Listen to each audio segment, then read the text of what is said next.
Let us start with the next sum of cost of capital. Calculation of weighted average cost of capital, problem number 8. Okay, what they are given in the problem number 8? M Limited has following capital structure. Capital structure is given. Okay, it's a very easy and typical sum.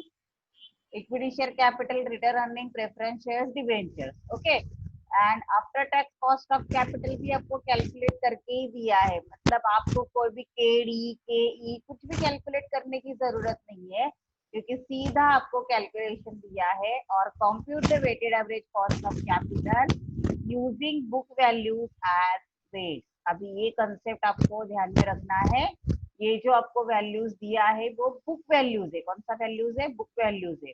कभी कभी आपको market value अलग से देते हैं, उसमें देखो यहाँ पे रिटेन अर्निंग्स को बुक वैल्यू तो रहता है, लेकिन अगर मार्केट वैल्यू कंसिडर करेंगे तो रिटेन अर्निंग्स को मार्केट वैल्यू कभी भी नहीं रहता है। बट फॉर्चुनेटली ये सब में आपको ओनली बुक वैल्यू के बेस पे ही करने के लिए बोला है। So let us start reading the computation of weighted average cost of capital। कर रहे हैं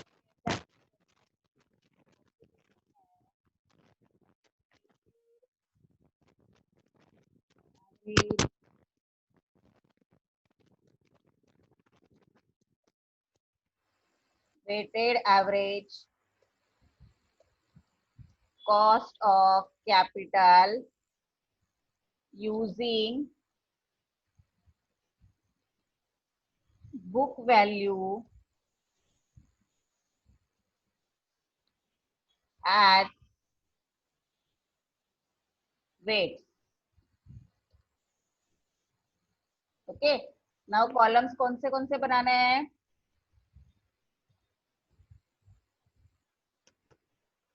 ओके, कॉलम कौन से बनाने हैं? नॉर्मल जैसे हम लोग बनाते हैं वैसे। कितने कॉलम्स बनेंगे? इसके लिए कॉलम फिक्स है। कितने कॉलम चाहिए हमें? 5 column. Okay, so let us start with it. 1 2 3 4 5 6 हो गया। हमें 5 ही कॉलम की जरूरत है। मेरे साथ करते जाओ। इसमें पहला कॉलम हमें थोड़ा बड़ा चाहिए, और बाकी नॉर्मल अमाउंट के लिए जैसे कॉलम रखते हैं वैसे ही चाहिए। तो पहला कॉलम आएगा आपका सोर्स।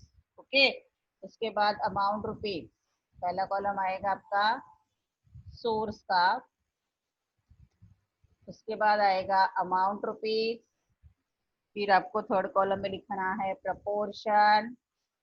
फोर्थ कॉलम में लिखना है after tax cost of capital. After tax cost of capital ये परसेंटेज में दिया रहता है, तो उधर साइन कर दो। एंड फिर आपको मिलेगा weighted average cost of capital in percentage. Okay, सबसे पहले ऊपर देख के हम लोग सोर्स लिख के लेते हैं। पहला क्या है? Equity share capital. उसके बाद क्या है? Retained earnings. Remember that book value retained earnings का रहता है, बट रिटेन अर्निंग्स का मार्केट वैल्यू हमेशा 0 आएगा। ओके, नाउ रिटेन अर्निंग्स के बाद तीसरा आएगा आपका, क्या दिया है? Preference share. उसके बाद डिबेंचर।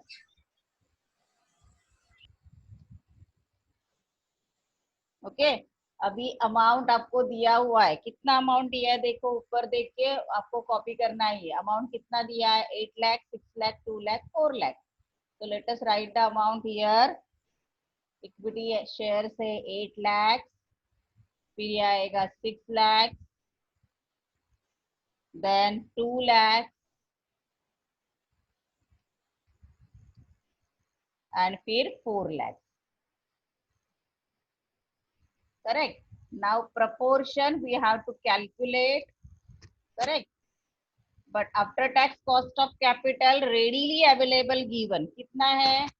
कैलकुलेट करके दिया है तो फिर से कैलकुलेट नहीं करना है। 15.6, 15.00,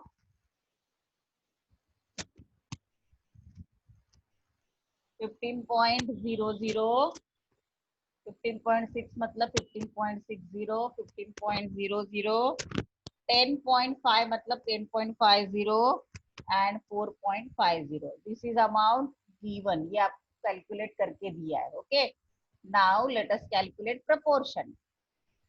Make the total of amount. It should be 8 plus 6, 14. 14 plus 2, 16. 16 plus 4, correct. 20 lakhs will be your total. और proportion में सबका मिला के टोटल आपको कितना आना चाहिए? Correct, should be 1।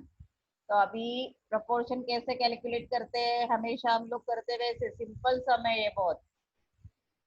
8 lakh divided by 20 lakh, 0.40।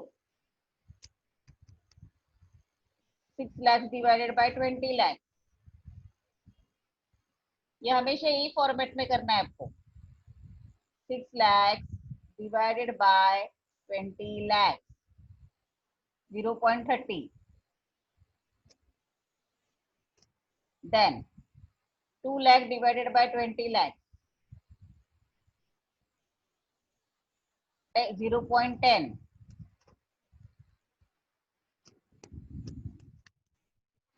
And of course ये आएगा 0.20। तो देखो कितना आया, टोटल मिला के 1 आया ना।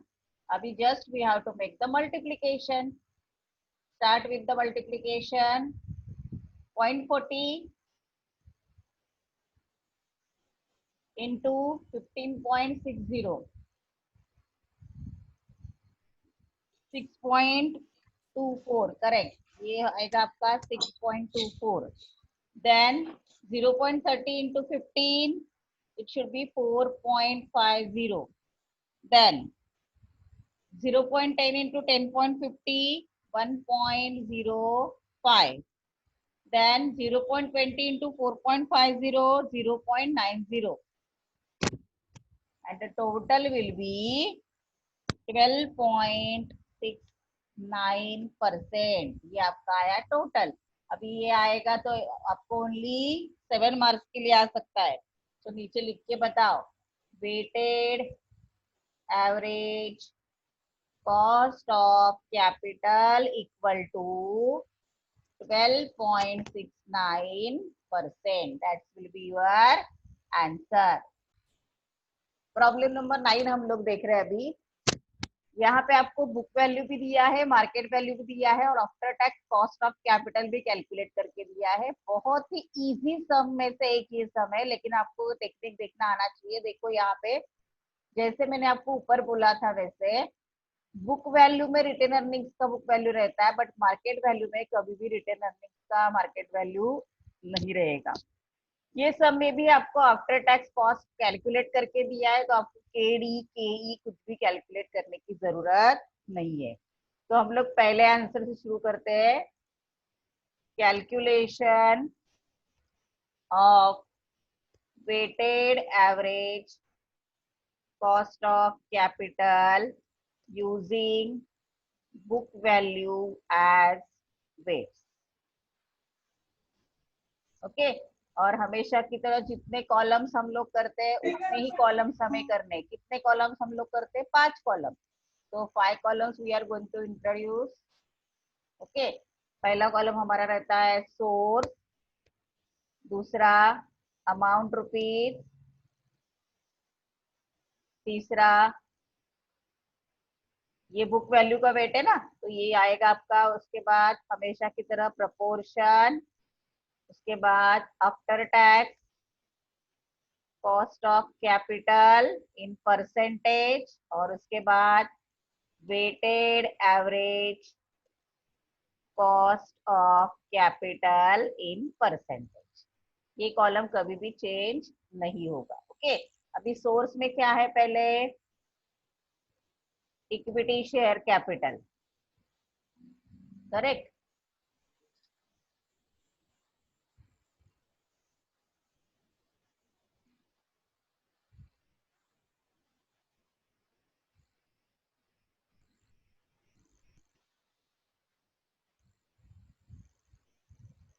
Okay, equity share capital, then retained earning,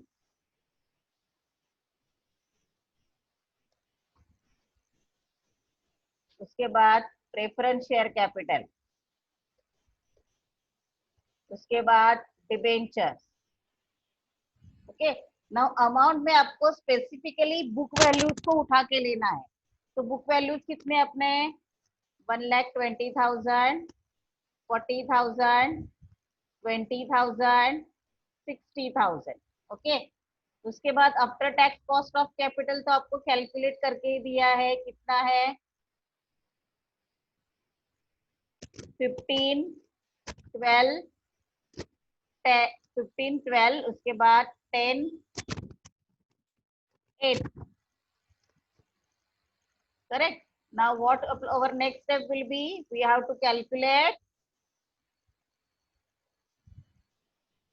total amount कितना होता है। देखो 1,40,000, 1,80,000 और प्लस 60 कितना आएगा, देखो कैलकुलेट करो, कैलकुलेटर है आपके पास। 1,20,000 प्लस 40,000 प्लस 20,000, 2,40,000, 2,40,000, करेक्ट। अभी इसका प्रपोर्शन निकालेंगे, this is equal to, correct, this is equal to 1। अभी ये कितना आएगा, 1,20,000 डिवाइडेड बाय 240, 2,40,000, एग्जैक्टली कितना परसेंट आएगा, 0% नहीं, मतलब हम लोग पॉइंट में निकाल रहे हैं तो 0.5। फिर 40,000 divided by 2,40,000, 40,000 divided by 2,40,000, so 0.1666, 0.166, जितना 6 ले सकते हैं उतना ले सकते हैं हम लोग, दिखाने के लिए हम लोग 166 मतलब 17 दिखा सकते हैं। ओके, फिर 20,000 डिवाइडेड बाय 240,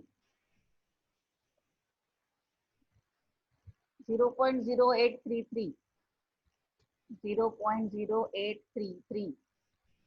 ओके, यहाँ पे आपका 6 आया था ना, 3 डिजिट तक लेते हैं फिर हम लोग। ओके, फिर आएगा आपका ये 60,000 डिवाइडेड बाय 2,40,000 डिवाइडेड बाय 2,40,000, ये आया 0.25, 0.25, 3 डिजिट तक ले रहे तो मैंने आगे एक 0 दिया। ओके, अभी आगे आपको कुछ दिया है क्या,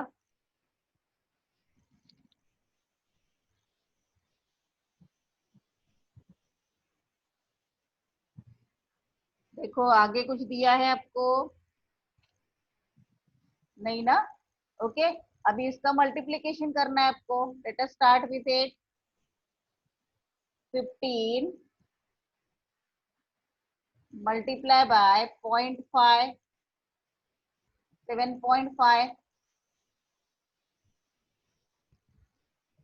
ओके, नेक्स्ट, अभी ये पूरा लेने का है तो ही करेक्ट आंसर आएगा। 12 मल्टीप्लाई बाय 0.1, जितना 6 ले सकते हो उतना लो, तो आपका एग्जैक्ट आंसर आएगा 1.9999, मतलब 2।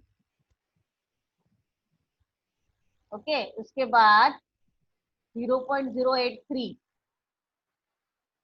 0.083 कितना भी ले सकते, जितना ले सकते उतना, इंटू 10, तो 0.83,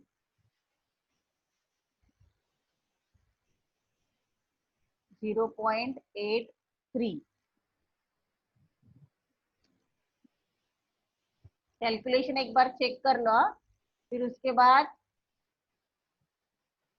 ये हम लोग जरा प्रोपोर्शन चेक कर लेते चाहिए तो।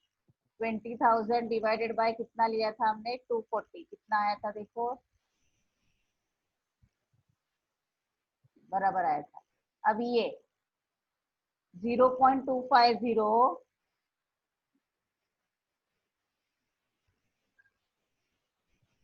इंटू 8,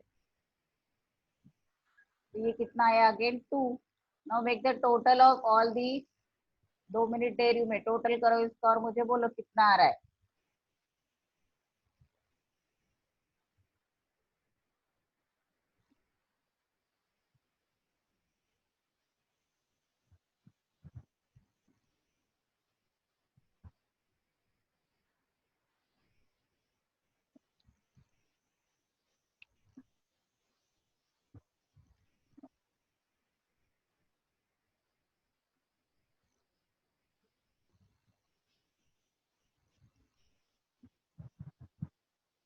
कितना आया टोटल? 12.32 और 33 दोनों भी आंसर करेक्ट ही है। 12.32। ओके, तो ये हो गया आपका आंसर। तो नीचे लिखोगे weighted average cost of capital as per book value weight equal to 12.32%। Now अभी हमको मार्केट वैल्यू निकालना है, तो ऊपर हेडिंग देंगे calculation of weighted average cost of capital using market value as market values as weights. Okay, columns exactly same, तो मैं इधर से ही कॉपी कर लेती हूँ। सब सेम टू सेम आएगा ऊपर से, लेकिन अमाउंट चेंज करना पड़ेगा हमें यहाँ पे। ओके, मैं थोड़ा नीचे ले लेती हूँ तो टेबल कट नहीं होगा। कॉलम सेम ही आएगा, पर्टिकुलर्स भी सेम आएगा, बट आपका अमाउंट चेंज होगा, प्रपोर्शन चेंज होगा। ये सेम रहेगा, आफ्टर टैक्स का कुछ चेंज नहीं होगा। ओके, अभी हम लोग इसको फिलअप करते हैं। अमाउंट मार्केट वैल्यू से उठा के यहाँ पे लेना है। हाँ, मार्केट वैल्यू कितना दिया है आपको प्रॉब्लम में? देखो कितना दिया है market value, 1,80,000, 60,000 and 1,20,000। 1,80,000, 60,000 and 1,20,000। Correct.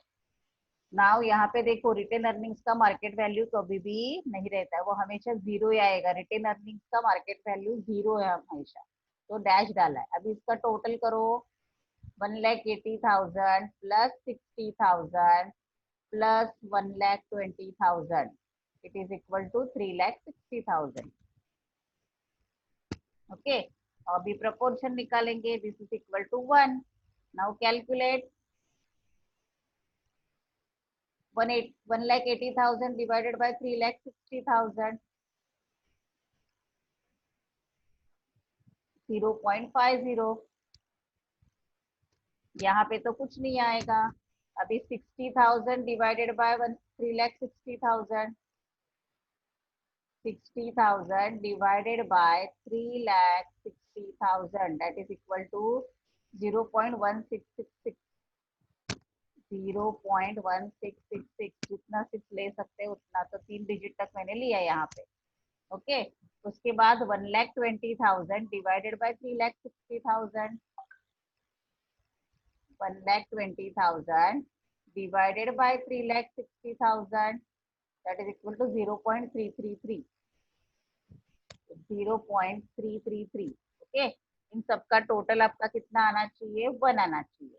अभी कैलकुलेट करके देखो चाहिए तो 0.333 प्लस 0.1666,